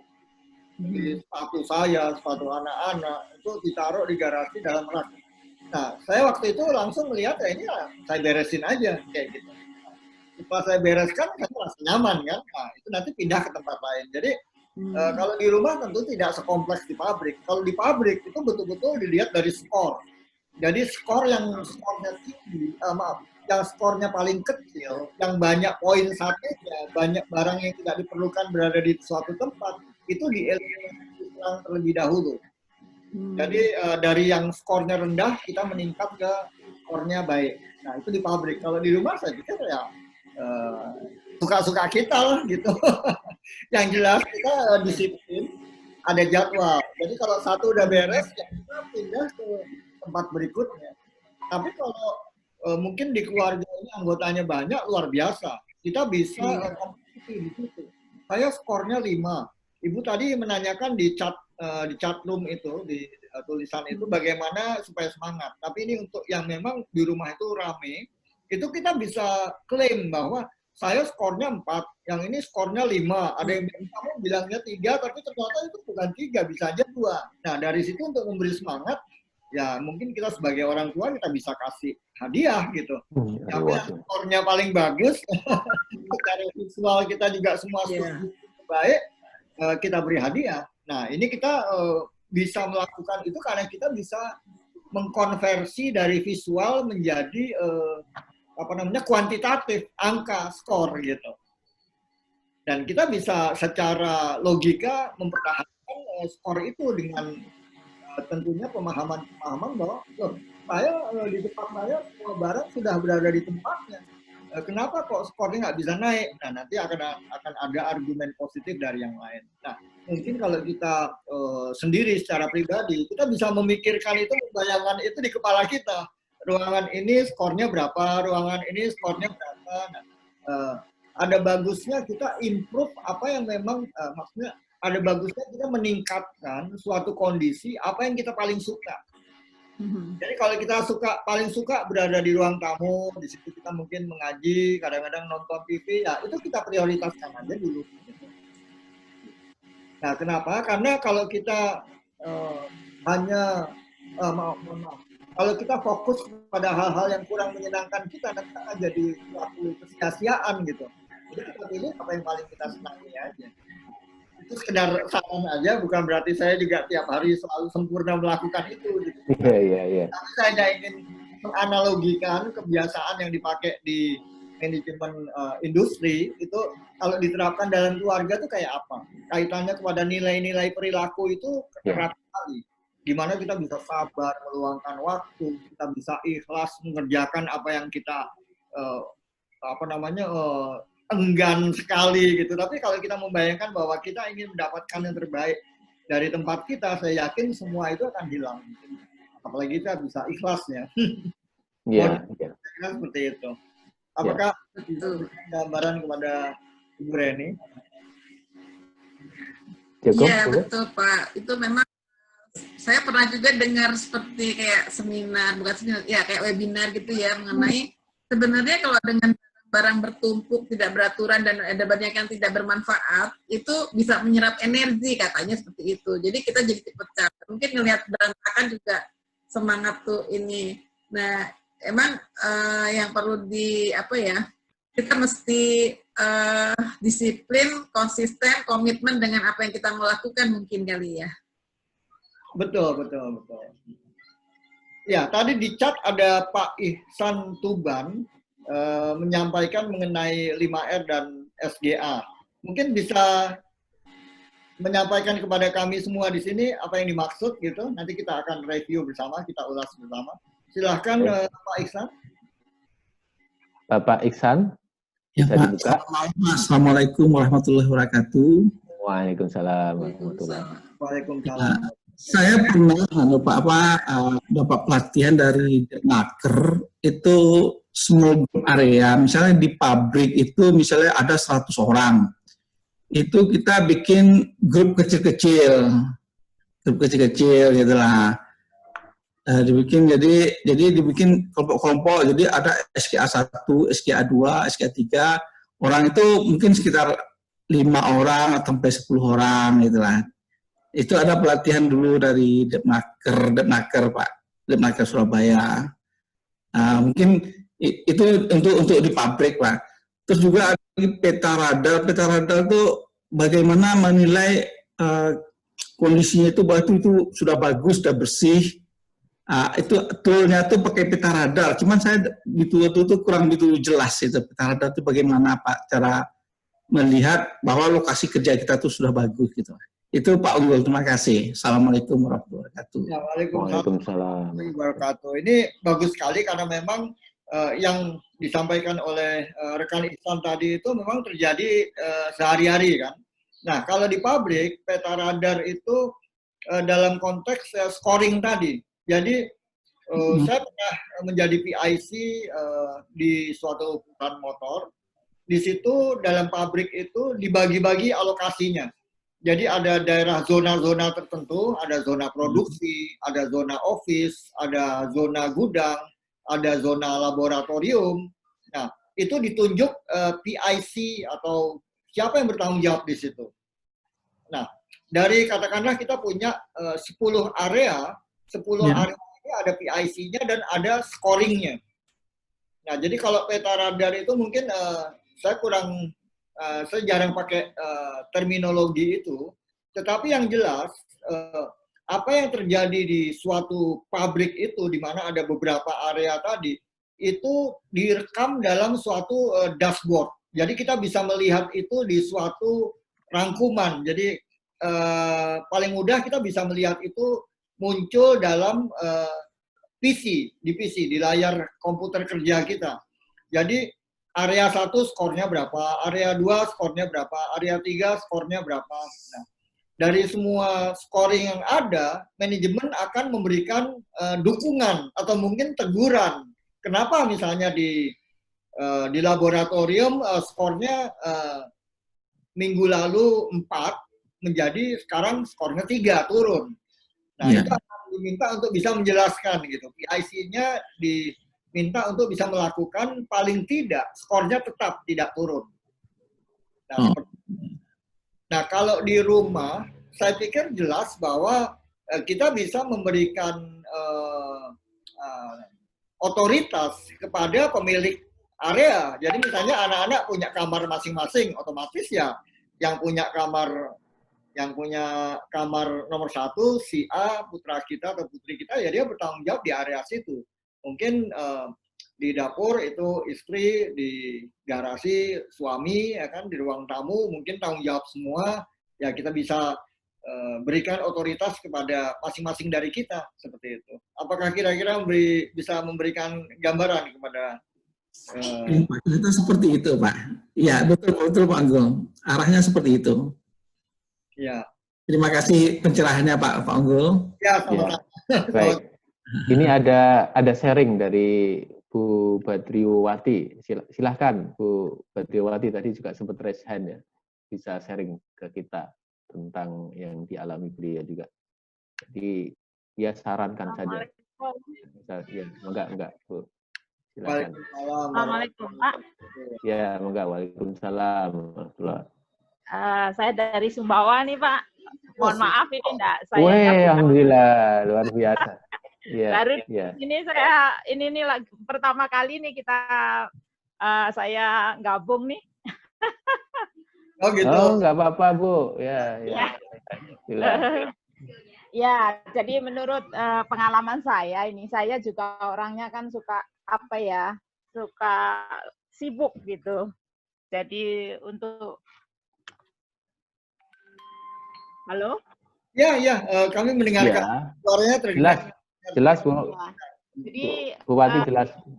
Saya ini suka sibuk, jadi kadang-kadang barang-barang yang kadang kita datang itu langsung barang itu kita umbrukkan gitu ya. Nah, jadi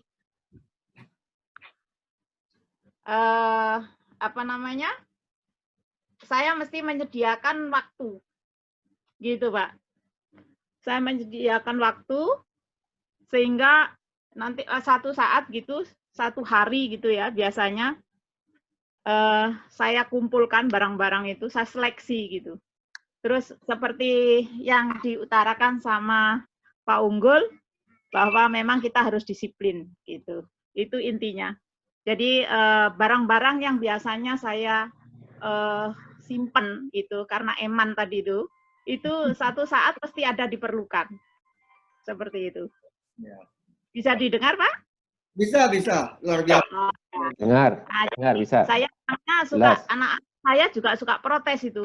Mama ini semua disimpan gitu ya. Tapi satu saat mereka membutuhkan, itu ada saya simpan gitu loh.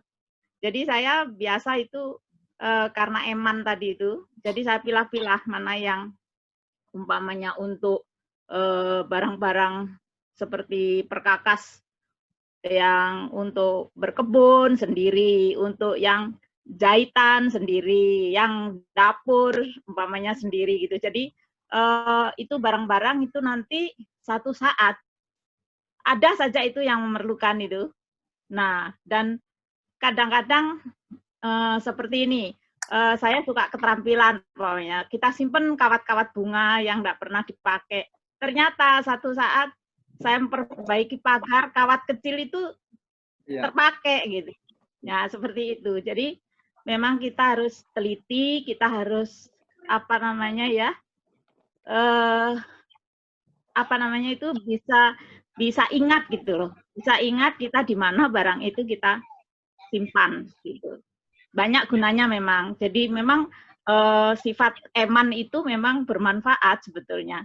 Asal kita tahu mana yang harus dibuang, mana yang harus disimpan karena diperlukan pada satu saat. Itu mungkin saran dari saya sementara itu. Untuk ya, kalau untuk ruangan mana yang perlu yang diutamakan, saya kira semua ruangan ya diutamakan gitu, terutama ruang tidur. Bagaimana kita bisa nyaman. Betul. Gitu. Karena saya juga sendiri, Pak. Jadi kadang-kadang ya semua harus saya kerjakan sendiri gitu. Sementara dari saya, Pak. Terima kasih. Terima kasih pencerahannya. Ya, luar biasa, Ibu Badriawati. Itu betul sekali bahwa memang kalau semua dibuang itu juga kurang baik gitu. Tentunya kita juga bisa menggunakan gudang ya kan. Nah, jadi memang kita punya gudang di mana semua barang taruh di situ gitu. Bahkan kalau saya boleh cerita, di pabrik itu ada yang namanya red tag area. Jadi daerah yang ditandai dengan warna merah. Nah, fungsinya barang-barang yang ragu-ragu akan kita buang, kita taruh di dalam suatu tempat khusus. Nah, kalau di rumah itulah gudang begitu. Jadi nggak semua langsung dibuang begitu, harus ada pertimbangan manajemen. Nah, di rumah juga begitu. Kalau kita sendiri, kita juga pikirkan, nanti ini akan dipikirkan mau dibuang atau tidak. Nah, sementara kita taruh dulu di red tag area itu atau dalam gudang tertentu itu. Tapi yang jelas, barang-barang yang seperti itu tidak di ruang-ruang utama kita. Apalagi di ruang tamu atau di tempat di ruang tidur atau di ruang makan gitu kan. Nah, karena itu bukan gudang. Gitu. Jadi luar biasa, memang itu terjadi juga di industri gitu, di perusahaan, di pabrik kayak gitu. Luar biasa Bu Badri. Terima kasih Pak. Ya, sama-sama. Ya, terima kasih Bu Badri ya. Dari Sumbawa tadi. Sumbawa besar. Mau diteruskan? Ya, Sumbawa besar. Ada beberapa slide lagi, saya lanjutkan. Silakan. Ya, silakan.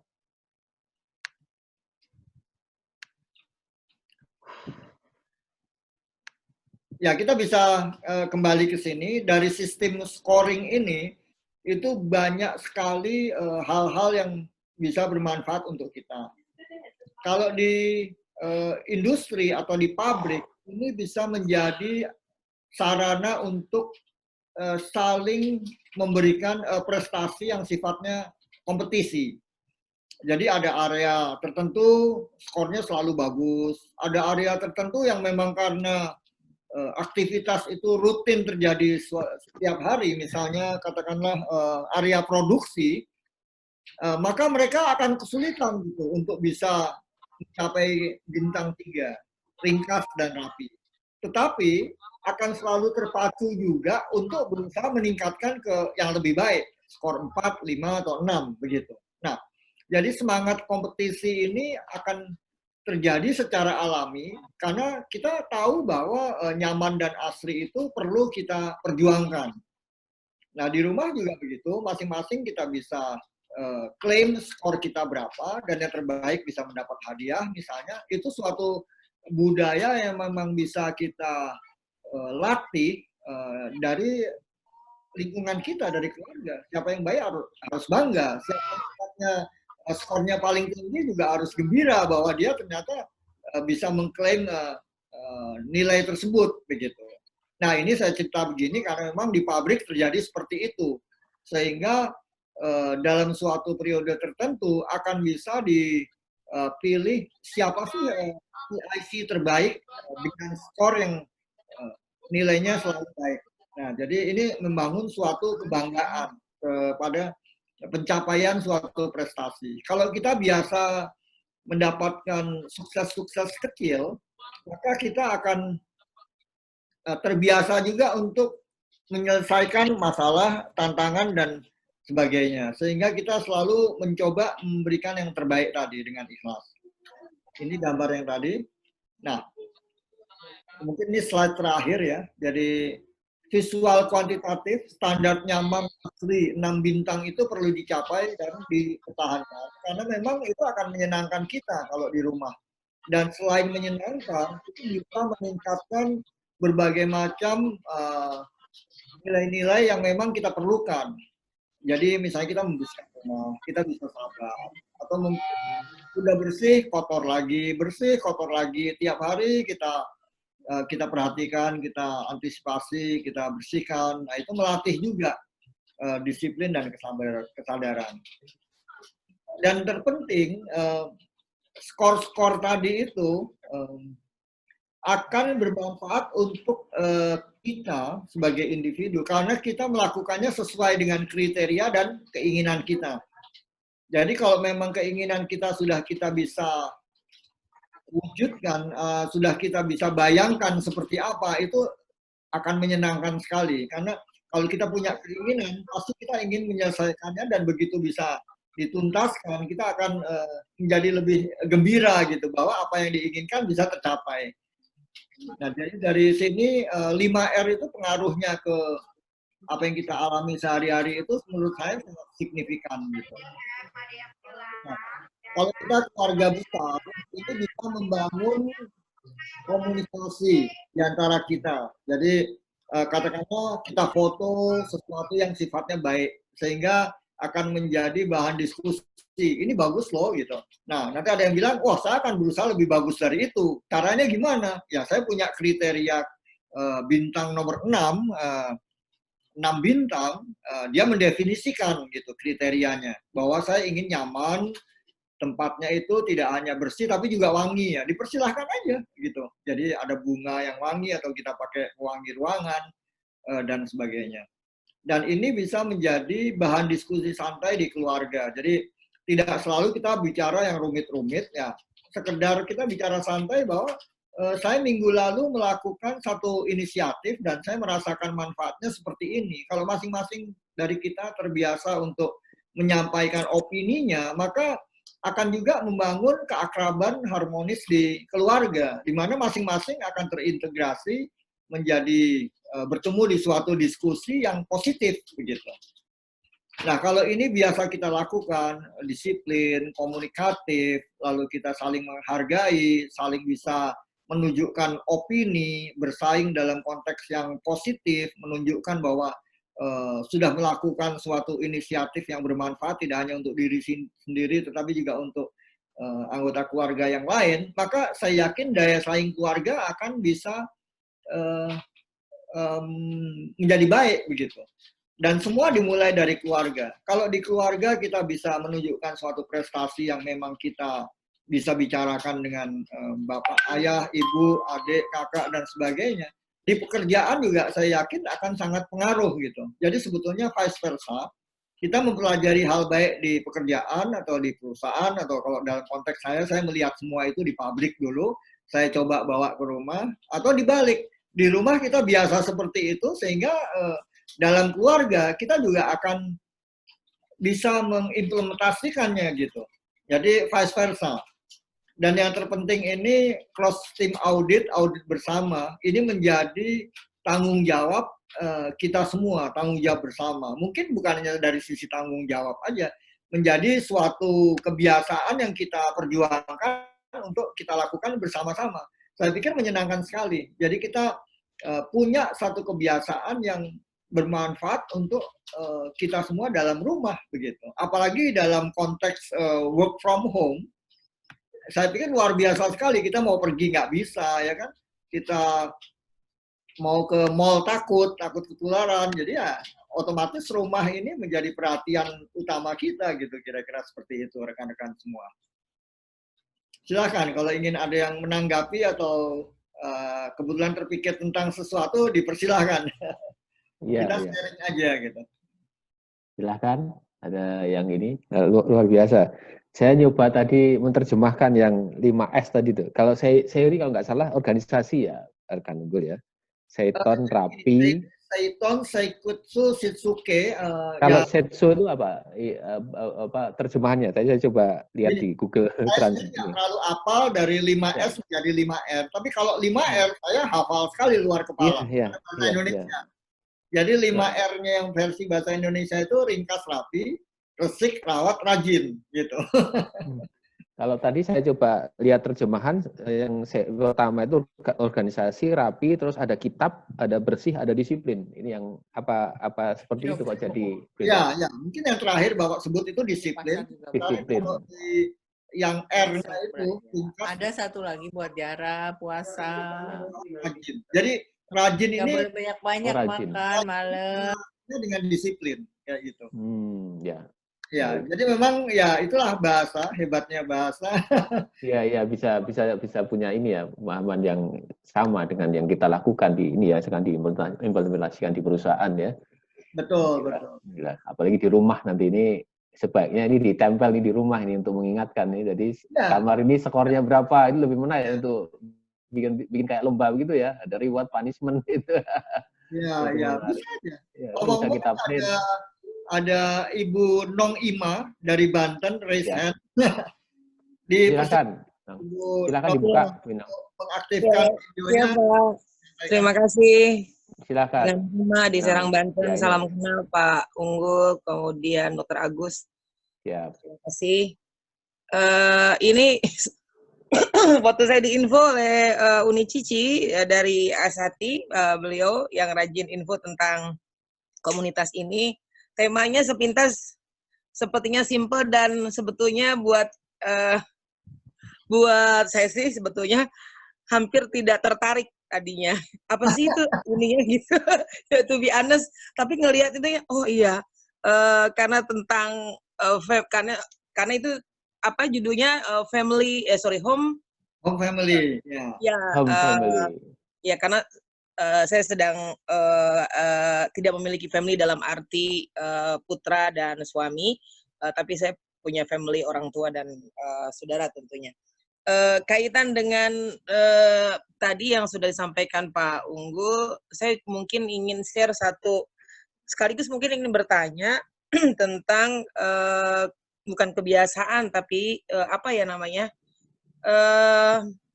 kelemahan juga mungkin. Saya kalau mau kebetulan saya dulunya adalah wartawan, penulis.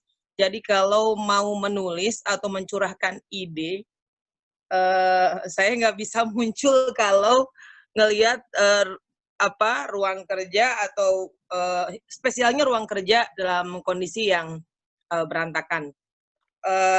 Last minute selalu ketika dikejar deadline saya harus berlomba dengan waktu untuk membereskan ruangan itu sampai rapi baru keluar ide. Sampai akhirnya selalu last minute dan tapi alhamdulillah ide-idenya keluar dengan cukup cepat. Nah, tapi di satu sisi Pak Unggul saya boleh ini juga sampaikan ketika kondisi tertentu justru saya membiarkan memang satu ruangan itu ya berantakan udah nggak keurus, tapi ya saya juga berupaya untuk tetap melakukan ide-ide penulisan itu dan sekarang sepertinya ke arah itu. Yeah.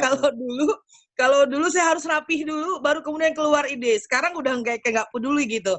Nah perpindahan ini secara karakter atau secara psikologi atau apa saya nggak ngerti dalam ilmunya itu apa yang Bapak bisa sampaikan. Dan satu hal lagi yang ingin saya tanyakan, saya agak kesulitan sekarang ini gimana cara untuk membaca cepat dan menyimpulkan cepat. Itu apa ada kaitan dalam hal ini? Mungkin kalau di luar konteks mohon maaf, tapi itu yang saya ingin tanyakan dan juga sharingnya. Terima kasih. Assalamualaikum. Ya, waalaikumsalam warahmatullahi wabarakatuh. Rekan Agus, Dr. Agus, saya ingin menanggapi itu menarik sekali itu. Ya, menarik ya. Jadi tentunya kalau di pabrik itu banyak aturan. Kalau di rumah nggak ada salah dan benar. Semua terserah kita aja kan. Nah, tapi kalau tadi saya tertarik dengan Ibu Nong menyampaikan bahwa kalau dulu itu kalau nggak rapi nggak bisa berpikir. Nah, jadi poinnya masalahnya bukan di situ. Poinnya adalah bagaimana kita bisa nyaman dan tenang. Jadi kalau memang berantakan kita tenang dan nyaman, ya that's it, nggak ada masalah juga gitu. Tetapi kalau saya boleh menyarankan, pada saat kita sedang ingin menulis sesuatu, di sekeliling kita banyak barang, itu terjadi banyak distraksi, banyak gangguan begitu. Nah, jadi sebetulnya poinnya itu menurut saya adalah fokus dan prioritas. Jadi kalau kita ingin, mungkin kalau boleh saya bayangkan, saya menjadi ibu, lalu ingin membuat suatu artikel, di meja kerja saya itu ada beberapa barang, misalnya yang tidak kita perlukan saat itu, helm misalnya ada di meja kerja, kita merasa nyaman ada helm di situ, ya nggak ada masalah gitu. Tetapi pada saat kita akan menulis, pandangan kita akan tertuju kepada helm yang tidak diperlukan di meja tulis gitu. Nanti kita akan terpikir, akan terganggu pikiran kita. Oh, helm ini saya taruh di sini, kemarin saya ke mall naik motor, atau mungkin punya orang lain ditaruh di sini, sehingga pikiran saya menjadi bercabang. Nah, jadi sebetulnya kalau kita nyaman bisa menguasai itu nggak ada masalah juga. Cuman alangkah baiknya kalau memang kita bisa fokus dan fokus pada prioritas. Ya, kita ingin menulis suatu artikel di selembar kertas, ya sebisa mungkin apa yang ada di meja kita yang terkait dengan apa yang akan kita tulis di artikel itu. Jadi saya tidak ingin memberikan nasihat karena saya tidak pada posisi punya otoritas seperti itu dan memang tidak begitu yang diharapkan. Jadi saya hanya kepingin menyampaikan bahwa kalau di meja kerja kita itu hanya barang-barang yang kita perlukan. Jadi misalnya saya ingin menyampaikan presentasi ini, membuat materinya, tentu di meja kerja ada komputer, lalu di situ ada buku-buku yang memang kaitannya ke arah sana, sehingga dengan mudah begitu saya pengen tahu poin-poin apa yang kira-kira relevan, saya langsung lihat dari buku-buku itu, atau mungkin ada handphone di situ, saya bisa diskusi dengan teman, saya tanyakan bagaimana pendapatnya. Jadi semua yang ada di sekeliling saya adalah yang diperlukan gitu. Mudah-mudahan ini menjadi suatu pembanding aja begitu. Menjadi suatu pembanding. Kira-kira gimana Ibu Nong? Iya Pak, terima kasih buat sarannya dan jawabannya. Cuman saya mungkin tadi yang belum terjawab, ini ada satu selain tadi yang sudah saya lakukan adalah mungkin yang sebelumnya lebih nyaman karena kondisi tadi rapi yang Bapak sampaikan, sekarang udah nggak peduli, tapi tadi yang Bapak sampaikan juga fokus kan. Nah, perpindahan itu ada ini nggak, ada gejala nggak gitu loh, maksudnya apa gitu, perpindahan yang tadinya sebelumnya saya harus posisi rapi tapi nggak keluar-keluar kalau berantakan, sekarang udah memang nggak peduli gitu. Ada perpindahan sikap ataupun ya kondisi itu apa gitu? Apakah ada gejala apakah atau memang fine aja kayak gitu secara ilmu kejiwaan ataupun apa namanya? Mungkin itu Pak. Ya, saya mencoba memahami apa yang Ibu sampaikan. Saya bukan psikolog, tapi kalau pada kesempatan ini kan kita menganalogikan apa yang menjadi sistem manajemen, praktis-praktis yang ada di industri, kita coba bawa ke rumah. Saya berusaha melihat dari sudut pandang itu. Nah, tentunya dalam hidup atau kegiatan di industri misalnya, kita mengacu kepada target-target dan produktivitas. Di rumah juga begitu, kita punya target-target dan produktivitas. Saya membayangkan menjadi ibu, seorang wartawan ingin membuat satu artikel, punya target 2 halaman tentang katakanlah situasi saat ini, COVID-19. Ibu akan menulis atau saya akan menulis artikel tentang COVID-19. Nah, alangkah menariknya, alangkah menyenangkannya kalau koran yang kita perlukan, buku yang kita perlukan, atau mungkin di situ ada iPad kita, di mana ada artikel-artikel tentang COVID-19 yang kita bisa akses. Nah, semua berada di sekeliling kita, tentunya produktivitas akan meningkat gitu. Kita kepengen browsing, ternyata iPad bisa kita gunakan untuk browsing, sehingga topik-topik terkait tentang COVID-19 bisa dengan mudah kita temukan. Lalu ada buku tertentu tentang kesehatan misalnya, juga berada di meja kerja kita.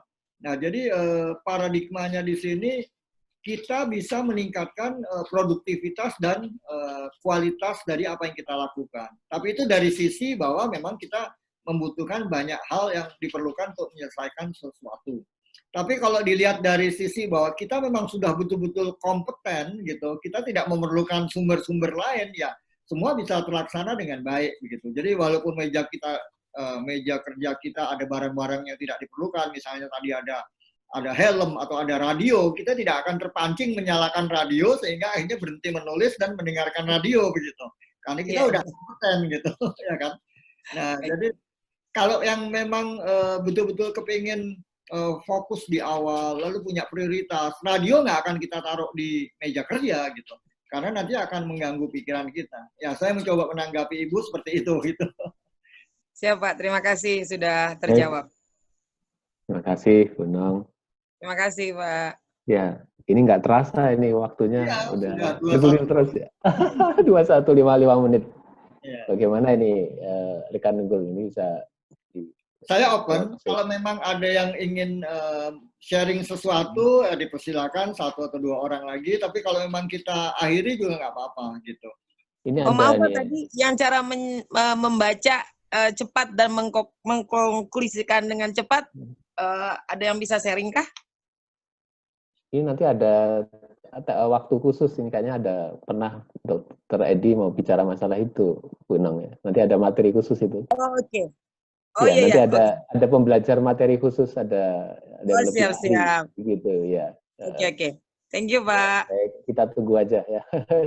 Tapi kalau boleh saya kaitkan dengan judul yang kita diskusikan malam ini, jadi TQM dan 5S, berpikir cepat itu secara alami terjadi di perusahaan, di pabrik kayak gitu.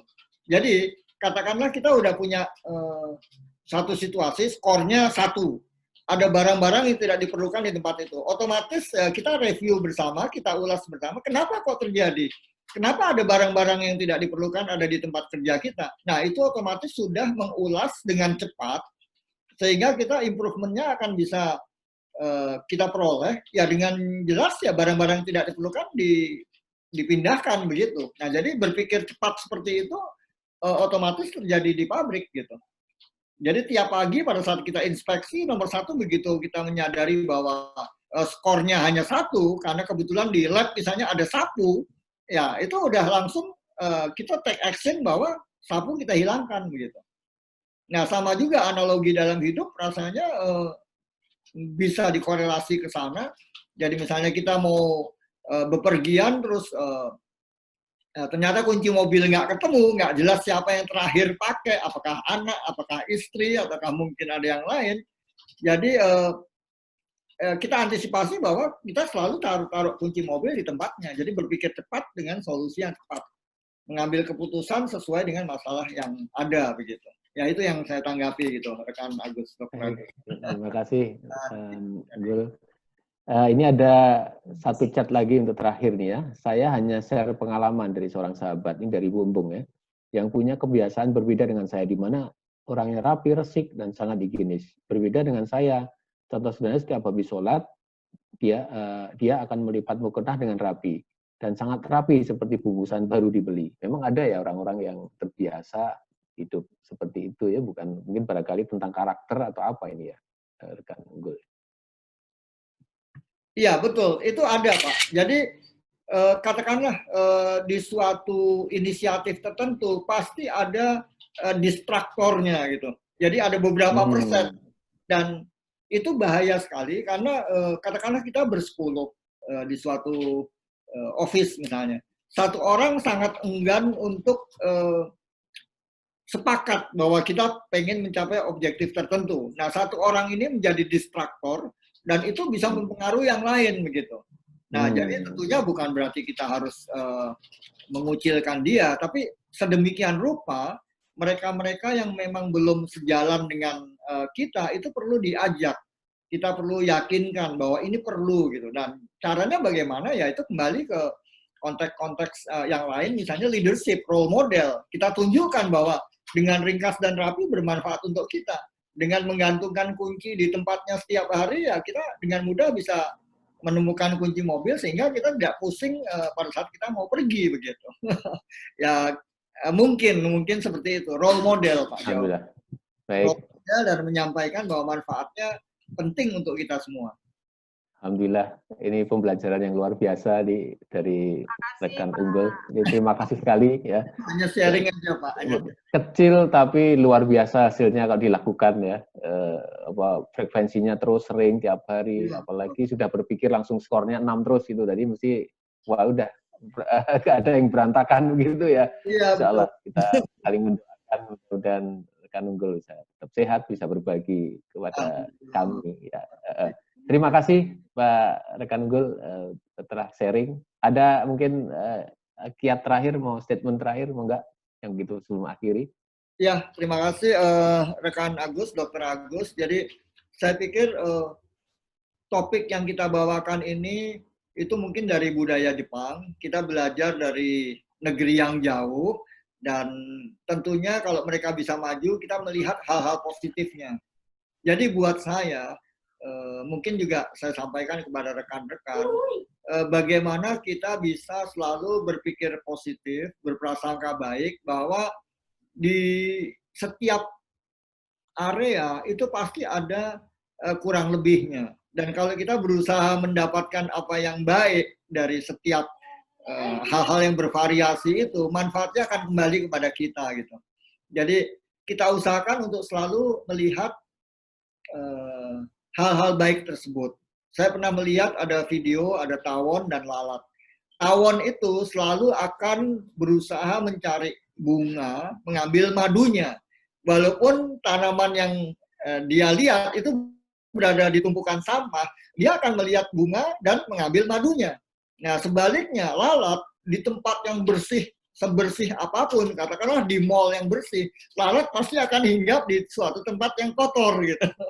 Nah, jadi dalam hal ini budaya-budaya, kebiasaan-kebiasaan strategi manajemen itu kan banyak yang baik dan positif. Kenapa tidak kita pelajari dan kita terapkan dalam hidup kita? Kita mencoba berprasangka baik bahwa kalau kita mempunyai atau melihat sesuatu yang baik, kita manfaatkan untuk diri kita, insya Allah juga akan memberikan kebaikan kepada kita. Seperti itu. Itu motivasi saya mempelajari berbagai sistem yang memang dipakai di santero dunia ini. Macam-macam, Mas. Baik. Terima kasih, rekan Unggul. Ini abang saya luar biasa ini. Jadi, alhamdulillah kita di penghujung acara. Terima kasih sahabat-sahabat, rekan-rekan yang di sini yang bisa hadir.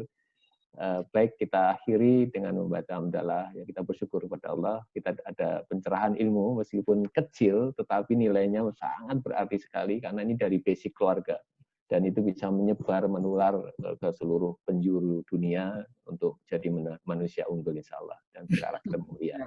Mungkin begitu. Terima kasih Bapak Unggul telah meluangkan waktu. Terima kasih rekan-rekan semua. Silahkan bisa dibuka semua, kita akan foto bareng ya, biasa. Ya. Terima kasih semuanya. Mohon maaf atas segala kekurangan kami. Sampai jumpa di LLC berikutnya. Ya. Kalau besok siang kalau tidak salah ada Ustadz Oke ya, Icon kalau tidak salah. Insyaallah. Nanti saya belum dapat jadwalnya, tapi biasanya hari Rabu ya tentang pendalaman 7 kebiasaan positif. Agus maaf, besok Ustadz Oke sama Sadi libur. Oh libur ya, alhamdulillah ya. Ya. Kalau saya pagi besok ada live sama Dr. Lea, ada collab di Facebook ya. Ya nggak apa-apa. Ya terima kasih Rika informasinya. Minggu depan berarti kita. Nanti Kemis nanti ada kabar berikutnya di WA grup. Ya, baik, terima kasih. Kita buka semuanya dengan alhamdulillahirobbilalamin. Kita salam bahagia aja begini ya. Nah, salam bahagia dunia akhirat kita foto begini. Ya. Salam bahagia semuanya. Karena vibrasi. Kalau masih ingat saya kemarin semalam keluar vibrasi apa? Dosen oke ya. Keluar dopamin. Ada hormon itu ya. Ya. Oke, 1, 2, 3. Siap.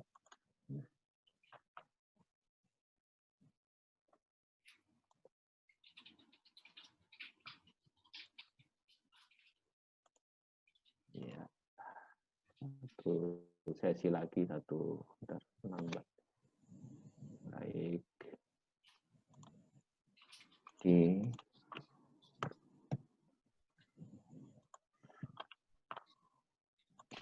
Satunya lagi. Oke, cukup. Terima kasih semuanya. Sampai jumpa di lain. Sampai ketemu lagi. Terima kasih, Pak Unggul. Terima kasih. Terima kasih banyak, Pak.